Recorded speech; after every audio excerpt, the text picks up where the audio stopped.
이제 하나님의 말씀 읽겠습니다. 구약성경 사무엘상 4장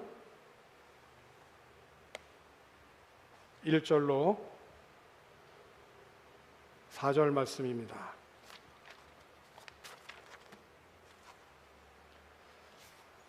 구약성경 사무엘상 4장 1절로 4절 말씀 제가 오늘은 봉독해 드리겠습니다. 사무엘의 말이 온 이스라엘에 전파되니라. 이스라엘은 나가서 블레셋 사람들과 싸우려고 에베네셀 곁에 진치고 블레셋 사람들은 아벡에 진쳤더니 블레셋 사람들이 이스라엘에 대하여 전열을 벌이니라. 그 둘이 싸우다가 이스라엘이 블레셋 사람들 앞에서 패하여 그들에게 전쟁에서 죽임을 당한 군사가 4,000명 가량이라. 백성이 진영으로 돌아오매 이스라엘 장로들이 이르되 여호와께서 어찌하여 우리에게 오늘 블레셋 사람들 앞에서 패하게 하셨는고 여호와의 언약궤를 실로에서 우리에게로 가져다가 우리 중에 있게 하여 그것으로 우리를 우리 원수들의 손에서 구원하게 하자 하니 이에 백성이 실로에 사람을 보내어 그룹 사이에 계신 만군의 여호와의 언약궤를 거기서 가져왔고 엘리의 두 아들 홈니와 비누아스는 하나님의 언약궤와 함께 거기에 있었더라. 아멘. 오늘은 올 한 해 마지막 날이고 또 희망찬 2024년도가 이렇게 눈앞에 다가왔지만은 지금 이 시간 세계 곳곳에는 전쟁으로 이렇게 고통받고 있는 사람들이 많이 있습니다. 러시아와 우크라이나는 전쟁 중에 벌써 2년이 다 되어 갔고 이스라엘과 하마스 간의 전쟁으로 인해서 납치와 살해, 또 굶주림과 공포에 하루하루를 고통 가운데 살아가는 사람들이 이 지구촌에 있습니다. 또한 전 세계적으로 유행한 코로나가 종식되었다라고는 하지만은 또 여전히 우리 주위에는 코로나에 걸리신 분도 계시고 이보다 심한 독감으로 고생하시는 분들이 계십니다. 물가도 이제 무척 올라서 주부들이 요즘 시장 보기가 겁날 정도라고 이렇게 합니다. 저도 이제 교회에서 이제 타일 공사 때문에 이제 건축 자재에 가끔 이렇게 방문을 하다 보면 이제 같은 물건을 사는데도 지난번 구입할 때보다 그새 또 가격이 인상된 것을 보면서 참 경제가 우리 서민들에게 많이 어렵겠다 싶은 생각이 있습니다. 성도님들 가운데에서도 크고 작은 일들을 많이 경험하면 올 한 해였던 것 같습니다. 원치 않게 사고를 당해서 꼼짝도 못하고 침상에 누워 지내야 했고 또 젊으신 분들 중에는 갑작스럽게 또 세상을 떠나신 분들이 그 어느 때보다도 올 한 해 많았던 것 같습니다. 그럼에도 불구하고 올 한 해를 돌아보면 하나님께서 우리들에게 1년 52주 매주 예배를 드릴 수 있게 하셨고 또 현지 교회와 목회자 그리고 학교 등에 중단 없이 선교하고 섬길 수 있는 은혜를 교회에 베풀어 주셨습니다. 자, 이 모든 것이 하나님의 은혜이고 또 여기까지 인도하신 분이 하나님의 은혜임을 볼 때 우리가 감사하지 아니할 수가 없습니다. 한 해의 마지막 날이 주일이어서 우리가 하나님께 예배하고 내일 2024년도 새해 첫날도 신년 감사 예배를 드릴 수 있게 되어서 또 미리 감사드립니다. 우리들이 신앙생활할 때에 가장 경계해야 할 것이 교만인데 이 교만은 하나님이 우리에게 베풀어 주신 은혜를 기억하지 못하고 잊어버릴 때입니다. 그래서 하나님의 은혜를 기억하는 가장 좋은 길은 온 몸과 마음과 뜻을 다하여서 하나님을 예배하는 것입니다. 예배를 통해서 우리가 하나님의 임재를 경험하고 또 그 하나님의 은혜를 힘입게 되어질 때 우리의 믿음은 든든히 지켜나갈 수 있게 됩니다. 올 한 해를 지켜주신 하나님의 은혜를 기억하고 감사하면서 내년 한 해에도 우리의 삶의 중심에 하나님을 예배하는 거룩한 은혜가 풍성하기를 주님의 이름으로 축원합니다. 오늘 읽어드린 이 본문의 말씀은 이스라엘과 블레셋 간의 전쟁이 일어났는데, 오늘 이 2023년도 마지막 주일 그리고 새해를 우리가 앞에 두는 이 송년 주일 예배에 이스라엘이 왜 이렇게 어려운 전쟁을 만나게 됐고 그 전쟁을 어떻게 치루어 갔으며 이 전쟁을 통하여 얻어지는 교훈은 무엇인지를 오늘 우리가 말씀을 통해서 함께 같이 교훈을 얻고 한 해를 마무리하고 새해를 맞이하고자 합니다. 이스라엘에 왜 전쟁이 일어났을까요? 평화로운 그러한 이스라엘에 전쟁이 일어난 이유가 있습니다. 그것은 하나님이 이스라엘을 훈련하시고 연단시키기 위해서가 아니라 그들의 지속적인 그런 죄, 돌이키지 못하는 이 타락하고 부패한 이 죄로 인한 하나님의 심판이었습니다. 그러니까 하나님이 우리들에게 오실 때는 구원의 하나님으로 맞이하는 것이 좋지 심판의 하나님으로 맞이하는 것은 우리들에게 너무 불행한 것입니다. 오늘 저와 여러분들이 오늘 우리들이 하나님을 만나고 경험할 때에는 심판의 하나님이 아니라 구원의 하나님으로 우리 가운데 역사해 주십시오. 그런 하나님을 경험할 수 있는 성도님들과 우리 교회 되기를 기원합니다. 그러니까 이스라엘이 전쟁으로 인한 심판은 이렇게 진행을 합니다. 첫 번째는 블레셋이 진에 있다가 전투 대형을 갖추고 아주 용감하게 앞으로 진격해 오는 겁니다. 그러니까 이 전투 대형으로 오면서 이스라엘을 치게 되니까 이스라엘이 거기에 겁이 눌려서 아주 크게 패하게 됩니다. 여기에 이제 군인 4,000명이 죽습니다. 적지 않은 군인들이죠. 4,000명이 들판에서 죽어버렸어요. 전투에 이제 크게 패하게 되니까 이스라엘은 이제 이 리더십들이 모여서 왜 우리가 전쟁에서 지게 됐는지를 서로 상의하게 됩니다. 하나님께서 우리를 블레셋 사람들에게 패하게 하신 까닭이 무엇일까? 서로 머리를 맞대고 의논을 합니다. 그런데 성경을 자세히 살펴봐도 머리를 맞대고 의논은 했다고 하는 의논 기록은 있지만 기도했다는 기록은 찾아볼 수가 없어요. 우리가 왜 전쟁에서 패했지? 하나님, 우리가 왜 졌습니까? 우리가 왜 넘어졌습니까? 라고 하나님 앞에 묻고 기도하는 기도는 없었다는 거예요. 리더십들이 이제 의논 끝에 내린 결론은 뭐냐면, 있어야 할 게 없었네. 언약궤가 없었구나. 언약궤가 있었어야 우리가 이길 수 있었는데 언약궤를 놓고 왔네. 이렇게 결론을 내린 겁니다. 언약궤가 뭐죠? 언약궤는 이스라엘 백성들이 출애굽을 하여서 광야 생활 중에 하나님께서 모세를 통하여서 만들라고 하신 그런 거룩한 성물입니다. 이 언약궤 안에 십계명을 새긴 두 돌판, 그리고 아론의 지팡이, 그리고 만나가 들어있는 항아리가 있죠. 크지 않습니다. 길이가 1.2m, 너비하고 높이가 67.5cm. 금으로 안과 밖을 도금을 했습니다. 특별히 이 언약궤는 운반할 때 어깨에 메고 가라고 양쪽에 고리가 있어요. 하나님은 분명히 이 언약궤를 만드시고 모세를 통해서 말씀하셨어요. 이 언약궤는 반드시 레위 자손이 어깨에 메고 이동을 해라. 그러니까 내 생각에 저거는 좀 싣고 가는 게 좋겠다. 저거는 좀 보기 좋은 멋진 그런 수레에다가 이렇게 딱 싣고 이동을 하면 좋겠다. 그거 아니라는 거예요. 그렇게 해가지고 수많은 그런 그 아픔을 경험한 사람이 누구죠? 다윗이죠, 다윗. 하나님은 메고 가라고 한 거를 자기 생각에 좋은 멋지고 멋있는 그런 수레에다가 싣고 가면 좋을 것 같은 거예요. 싣고 가다가 죽었잖아요. 그러니까 하나님께서는 이 언약궤는 레위 자손, 특별히 고핫 자손이 어깨에 멜 수 있도록 그렇게 하셨단 말이에요. 자, 그러면서 이 언약궤를 통해서 하나님이 주신 말씀이 있어요. 출애굽기 25장 22절에 있는 말씀을 보면은 거기서, 그러니까 언약궤예요. 내가 너와 만나겠다는 거예요. 그러니까 언약궤는 뭐냐면 하나님을 만나는 자리라는 거죠.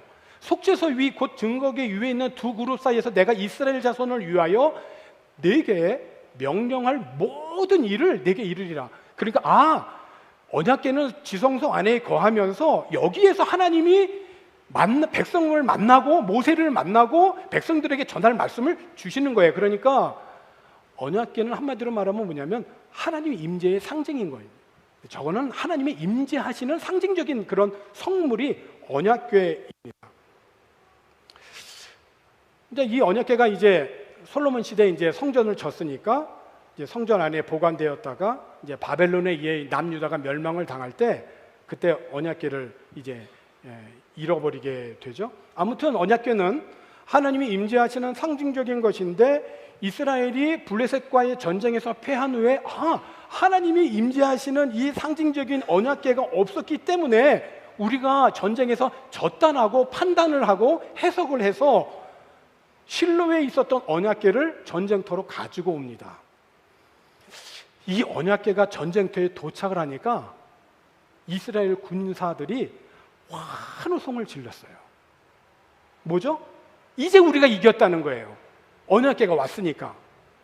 이 환호 소리가 얼마나 컸는지 천둥 소리와 같았어요. 그러니까 이 소리가 얼마나 퍼졌는지 저 멀리 있는 블레셋 진영까지 이 소리가 들린 겁니다. 그래서 블레셋 사람들이 궁금해한 거예요. 저 사람들이 왜 히브리 사람들이 저렇게 환호성을 지르는 거지?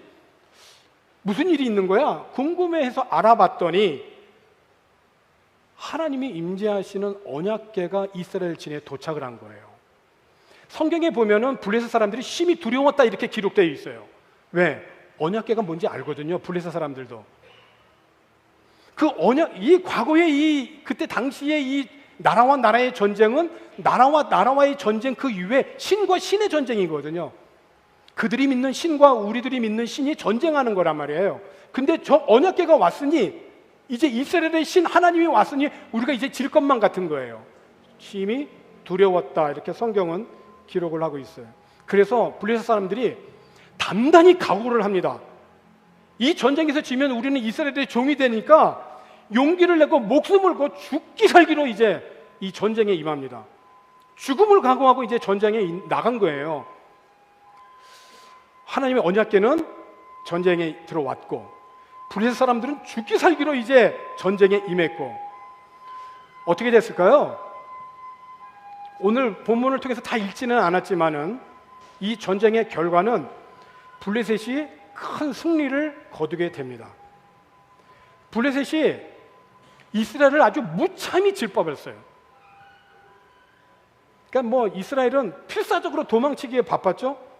그러니까 도망치느라 정신이 없어서 하나님의 그 임재의 상징인 언약궤를 갖고 왔음에도 불구하고 그 언약궤가 어떻게 됐는지도 모를 정도로 그냥 필사적으로 도망을 친 거예요. 이 전쟁으로 인해서 이스라엘 군인들이 몇 명이 죽었냐? 3만 명이 죽었습니다. 그러니까 앞선 전투에서 4천 명이 죽었잖아요. 거의 7배, 8배에 있는 젊은 군인들이 들판에 그냥 죽어버린 거예요. 이 전쟁으로. 치명적인 거는 언약궤를 뺏긴 거죠. 자기 살려고 필사적으로 도망친 이스라엘이 언약궤를 지키려고 애쓰지 않았어요. 특별히 언약궤를 실로에서 갖고 왔던 이 엘리 제사장의 두 아들 홈니와 비느하스도 이 전쟁터에서 죽습니다. 자, 그러면 하나님의 임재를 상징하는 언약궤가 전쟁터에서 왔으면 이스라엘의 믿음대로 이 전쟁터에서 이겨야 했잖아요. 근데 왜 더 심히 대패했을까요? 왜 더 많은 젊은이들이 죽어야만 했을까요? 이유가 있지 않겠어요? 자, 우리는 여기서 이제 하나님이 어떤 분인지를 알게 돼요. 하나님은 그 어떤 상징물이나 장소에도 얽매이시는 분이 아닙니다. 하나님의 임재가 떠난 언약궤는 아무 쓸모없는 단순한 괴짝으로 전락한 거예요.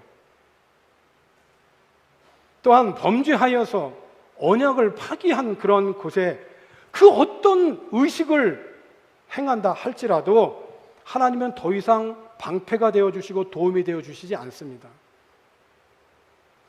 그러니까 요즘 말로 자기가 하고 싶은 거 쥐질 거 다 지면서 십자가 목에 목걸이에 걸고 다니면 이 십자가가 나를 지켜주겠지. 아니죠. 그 십자가는 우상인 거예요.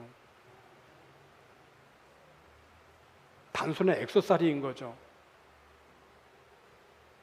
이스라엘 백성들은 자신들의 그 지속적인 범죄로 인하여서 하나님의 영광이 떠난 것을 깨닫고, 내가 이것은 단순한 하나님의 임재의 상징적인 것이 아니라 하나님과 나와의 관계를 한번 돌이켜 봤어야 되는 거예요. 그리고 하나님의 관계에서 떠났기 때문에 하나님의 영광이 내 삶에서 떠난 것을 깨닫고 회개했어야 되는 거거든요. 그런데 백성들은 그거를 깨닫지 못하고 오히려 패배의 책임을 하나님께 물은 거죠. 언약궤가 없었기 때문에. 그러니까 이 전쟁은 하나님의 언약궤가 없었기 때문에 진 거니까 하나님이 안 계셔서 진 거다. 이렇게 이제 해석을 한 겁니다. 이 책임 전가는 그야말로 최초의 인간인 아담이 저지른 죄죠. 당신이 만드는 저 여인 때문에 내가 이렇게 됐다고. 더군다나 전쟁의 승리를 위해서 언약궤를 전쟁터에 가져가는 것은 자신들을 위해서 하나님을 어떻게 한 거죠? 이용한 거죠. 하나님이 언약궤 위에 임하신다라고 하는 이 말씀을 잘못 이해한 거예요. 상당히 잘못 이해한 거죠. 우리 그런 일이 있지 않습니까? 달면 삼키고 쓰면 뱉는다는 말이 있잖아요. 지금 이스라엘은 하나님을 그런 존재로 그냥 전락시켜버린 거예요. 하나님의 뜻은 구하지 않고 그 어떤 종교적인 열심도 참된 믿음이 될 수 없다는 것을 우리들에게 교훈하는 겁니다. 우리 알아야 되는 것이죠. 근데 이스라엘은 그걸 몰랐던 거예요. 그 결과 크게 패했고 엘리 제사장의 두 아들도 예언대로 죽임을 당했어요. 그러니까 엘리의 그 제사장 아들 홈니와 비느하스가 언젠가는 이 하나님의 심판으로 죽게 될 것이라고 하는 것을 이미 엘리 제사장을 통해서 예언을 했었어요. 하나님께서 엘리 제사장에게 사무엘상 2장 34절에 있는 그런 말씀을 통해서 내 두 아들, 내는 엘리거든요. 엘리의 두 아들 홈니와 비느하스가 한날에 죽으리니, 예배를 무시하고 계속적으로 성전 안에서 수종드는 여인들과 동침하고 계속적으로 죄를 지은 이 홈니와 비느하스에게 하나님이 심판하신 거예요. 구원의 하나님으로 아니 심판의 하나님으로. 한날에 죽임을 당하니 블레셋과의 전투에서 죽임을 당하게 되죠. 이것이 내게 표징이 된다라고 말씀하셨거든요. 그러니까 참담한 것은 이제 여기서 끝나는 게 아닙니다. 참 말씀을 이렇게 좀 준비하면서 그래도 마지막 주일 예배는 그래도 뭔가 소망이 있고 희망이 있으면 좋겠는데 이게 너무한다, 참담하다 싶은 생각이 드는 거예요. 이스라엘이 전쟁에서 크게 패했잖아요. 두 아들도 죽었죠. 언약궤도 빼앗겼죠. 이 소식을 들은 엘리 제사장이 언약궤에 대한 이야기를 듣다가 들을 때 의자에 앉아 있었는데 그 의자에 앉아 있다가 언약궤에 대한 소식을 들었을 때 뒤로 넘어졌습니다. 충격에 의해서 뒤로 넘어졌는데 거기서 사망을 한 거예요. 그러니까 사사로서 40년을 섬긴 엘리 제사장이거든요. 그러니까 한 지도자의 정말 허무하고 비극적인 죽음이죠. 이것으로 끝난 게 아니더라고요. 여기에 더해서 엘리의 며느리인 비느하스가 임신을 했었는데 그 비느하스의 그 임신한 아내가 언약궤도 빼앗기고 시아버지도 의자에서 넘어져서 목이 부러져 죽고 남편도 죽었잖아요. 그 말을 들으면서 심한 진통을 겪게 돼요. 그러면서 아이를 조산하면서 죽습니다. 이때 아이를 낳았는데 이 아이 이름이 이가봇이다 라고 그렇게 졌죠. 이가봇은 영광이 없다, 그런 뜻이에요. 아이를 출산해서 기뻐해야 할 날이 정말 가장 슬프고 애통한 날이 된 것이죠. 그러므로 여러분, 훌륭한 남편도 훌륭한 자식도 하나님이 떠나신다면 이게 모두 다 슬픔의 진원지가 될 수 있다는 것을 우리는 알아야 돼요. 나라는 전쟁에서 패했죠. 가정에서 두 아들은 전사했죠. 엘리는 충격으로 넘어져서 목이 부러져 죽었죠. 남편을 잃은 며느리 역시 조산에서 아들을 낳았지만 기뻐할 수가 없었죠. 그렇습니다. 이 모든 것은 하나님의 영광이 이스라엘을 떠났기 때문이에요. 정말 우울하죠. 이제 소망이 없어 보이는 이스라엘. 이대로 그냥 이스라엘은 끝나버리고 말 것인가? 그렇지 않습니다. 하나님은 자기 백성 이스라엘에게 희망의 불씨를 끄지 않으셨어요. 블레셋의 신에게 붙잡혀서 포로 신세가 된 것 같은 이 이스라엘의 하나님은 그들의 그 우상 신전 앞에서 하나님이 하나님이심을 드러내셨어요. 블레셋의 신과 백성들 앞에서 자신의 능력을 나타내 보이심으로 하나님이 참 하나님이심을, 유일하신 분임을 보여주셨습니다. 그러니까 블레셋 사람들은 진정한 승리자는 자신들이 믿는 다곤의 승리가 아니라 하나님이심을 알고 이 언약궤를 더 이상 둘 수가 없어서 이스라엘로 다시 돌려보냅니다. 이스라엘 백성들은 패했었지만 하나님은 이기셨습니다. 이것이 우리의 희망인 거예요. 하나님은 지금도 살아계시니까. 그렇게 언약궤가 이스라엘로 돌아온 지 20년이 지났는데 여전히 이스라엘은 하나님이 함께 하시는 만큼의 거룩한 삶을 살지를 못했어요. 이때 하나님께서 이스라엘 백성들에게 보낸 사람이 한 사람 있었는데 그 사람이 바로 사무엘입니다. 그러니까 사무엘은 우상을 타파하고 특별히 미스바라고 하는 곳에 모여서 기도회를 갖습니다. 그러니까 회개한 그들에게 전쟁의 승리와 평화가 찾아오게 되어지는데 희망이 없어 보였던 이스라엘에게 다시 희망의 불씨가 살아나기 시작을 해요. 그 희망의 불씨는 뭐냐면 하나님의 말씀을 듣는 것으로 시작을 합니다. 오늘 우리들이 신앙생활하면서 가장 중요한 신앙의 첫 출발점은 듣는 것입니다. 그래서 오늘 우리 청소년부 예배를 할 때에도 우리는 믿음은 들음에서 나는 것이다. 그러니까 미안하지만 너 여기서 이렇게 좀 떨어져서 앉아. 떨어져서. 제가 주일학교 때 저희 아버님한테 들었던 말인데 제가 오늘도 제가 그걸 써먹고 있더라고요. 잘 집중해서 들어라. 집중해서 들을 때 거기서 믿음이 생긴다. 내가 듣는다는 것은 순종을 전제로 하는 것이기 때문에 잘 들어야 된다. 들어야 우리가 거기서 믿음이 생기고 믿음이 없이는 하나님을 기쁘게 할 수 없다. 잘 듣자. 집중해서 듣자. 그러니까 이스라엘 백성들이 희망이 다 사라졌을 때 그들이 다시 희망의 불씨가 있었던 것은 살아계신 하나님이 그들 가운데 여전히 계셨었고 사무엘을 통해서 하나님의 말씀이 전해졌을 때 그 말씀을 들었다는 것이에요. 그래서 구약성경 사무엘상 7장 3절에 있는 그 말씀을 보게 되면 사무엘이 이스라엘 온 족속에게 말하여 이르되 만일 너희가 전심으로 여호와께 돌아오려거든 이방 신들과 아스다롯을 너희 중에서 첫 번째 제거해라 해요. 그러니까 정말 하나님 앞에 돌아오려면 제거할 걸 먼저 제거해라. 두 번째, 너희 마음이 여호와께로 향해야 된다. 언약궤가 여기 있는 곳으로 만족하지 말고 너희 마음이 들어와야 된다. 너희 마음이 하나님께로 향해야 된다. 그게 신앙이잖아요. 그리고 그만을 섬기라는 것이에요. 제거하고 마음을 하나님께로 향하라. 그리하면 너희를 블레셋 사람의 손에서 건져내시리라 말씀하셨어요. 그러니까 사무엘은 하나님이 이스라엘과 함께 하시지 않는 이유를 간파한 거죠. 그래서 이스라엘에게 영적인 그런 각성을 촉구한 것입니다.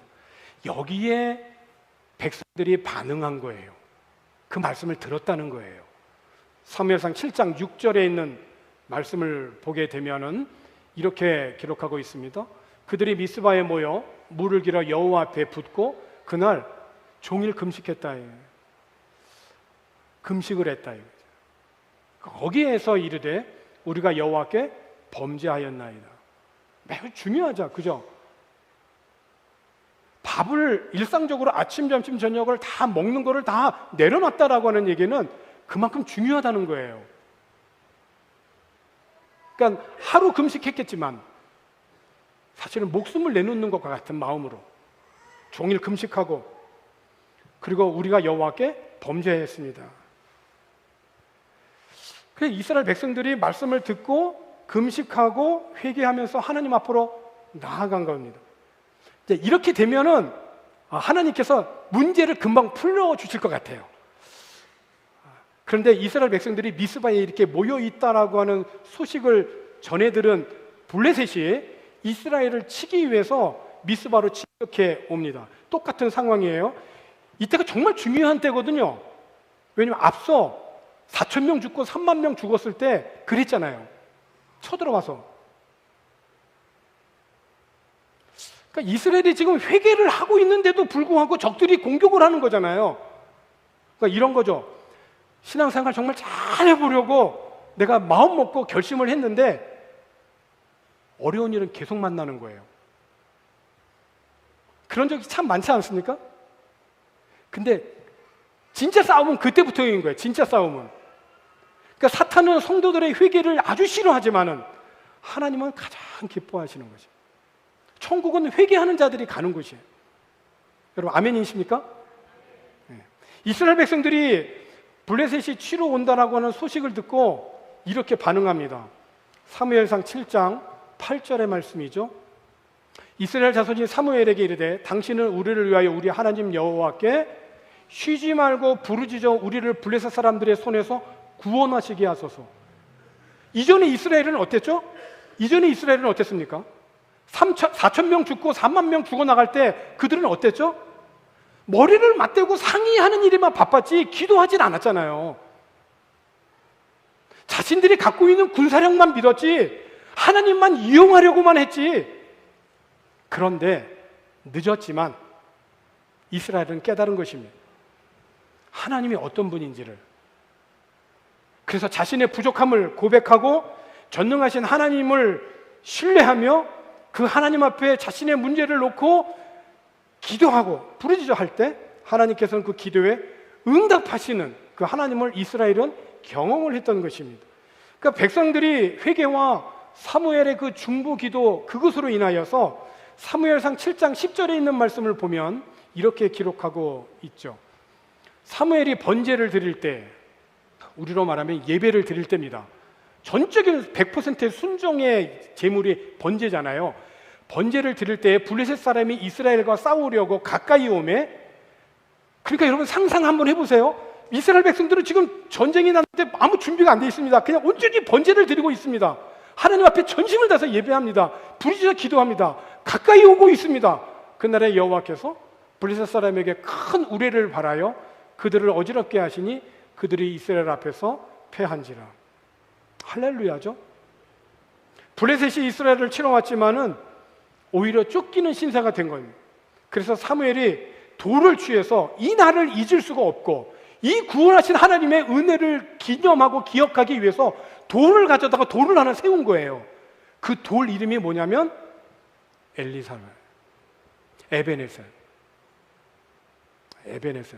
에베네셀은 뭐냐면 도움의 돌이라는 뜻이에요. 그러니까 사람들이 지나갈 때마다 그 돌을 보면 이 돌이 뭐지? 에베네셀. 이 무슨 뜻이지? 하나님이 우리를 도와주신. 여러분, 지난 2023년도를 우리가 지내오면서 얼만큼의 또 하나님이 우리를 도와주시는 그 에베네셀의 그 기념의 그 돌을 가지고 계십니다. 오늘 우리들이 올해 마지막으로 드리는 주일 예배는 에베네셀의 하나님을 찬양하고 경배하는 예배인 것입니다. 이스라엘이 도움의 돌을 이렇게 딱 세우고 에베네셀을 세우고 그 다음에 이스라엘은 어떻게 됐을까요? 사무엘상 7장 14절 말씀이죠. 블레셋 사람들이 이스라엘에게 빼앗았던 성읍이 에그론부터 가드까지 이스라엘에게 회복이 되니 잃어버린 땅을 회복하게 됐다는 거예요.